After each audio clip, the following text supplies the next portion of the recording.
सर्वांना नमस्कार बंधूंनो, मी वीरेश वसाई रेमठ.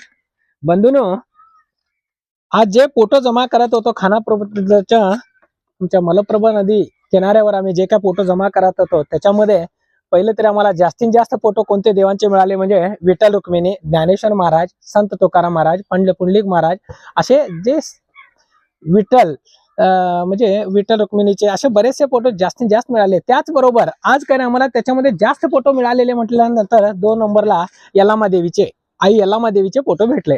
आई यल्लामा देवीचं जे स्थान आहे ते बऱ्याच लोकांचं आमचं ते कुलदेवस्थान पण आहे आणि कुलस्वामिनी पण आहेत यल्लामा देवी. पण मी काय म्हणतो म्हणजे की नाही, यल्लामा देवीचे जे काय भक्त आहेत किंवा आमचे माऊली म्हणजे बंधू भगिनीने जे यल्लामा देवीची अर्चना करतात, पूजा करतात आणि भक्ती करतात, त्यांच्याजवळ विनंती अशी आहे की ही यल्लामा देवीची जे पूजा करतात ते जे बंधू भगिनी आहेत ना, त्या स्वतःच यल्लामा देवी आहेत, आदिशक्तीचे स्वरूप आहेत त्याने आणि त्यांनीच आदिशक्ती आहेत.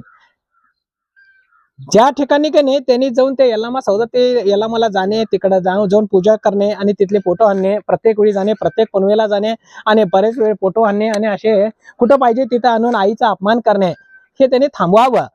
एकच फोटो पूजा करावं. नाही असेल तर तिथून सौदत्ती यल्लामाला जाऊन का नाही तिथून भक्ती घेऊन या आणि तीच घरामध्ये भक्ती पूजन करा आणि तुमच्याच ते मनामध्ये भक्ती ठेवून घ्या. पण असे फोटो आणून की बंधू भगिनीने यल्लामा देवीचा अपमान करणे किंवा पूजन करून त्यांची विटंबना करणे किंवा धर्माची विटंबना करणे, हे जर यल्लामा देवीचे फोटो असं आणून ठेवून आणि असं नंतर कने असं कुठं ना कुठं टाकला तर कने तो शपित दोष निर्माण होत आहे आणि त्याचा कने महादोष निर्माण होऊन कने तुम्हाला ते तुम्ही आयुष्यभर यल्लामा देवीला गेला तरीही त्याचं फळ तुम्हाला चांगलं मिळणार नाही, त्याचं फळ कने वाईटच मिळणार. आणि तुम्ही कितीही मनाने गेला तरी पण तुमचं मन कने आई काय म्हणत असते, माझा फोटो घेऊन जाताय आणि तिथं नेऊन कुठं पाहिजे तिथं टाकताय, मला माहित आहे तुम्हाला काय द्यायचं म्हणून ती विचार करत असते. त्या कारणासाठी सर्व बंधू भगिनींच्या जवळ माझी विनंती अशी आहे की यल्लामा देवीचा फोटो असं आणणे थांबवावं आणि धर्माचे विटंबन थांबवण्यासाठी त्यांनी पण हातभार लावावं ही त्यांच्याजवळ माझी कळकळीची विनंती आहे.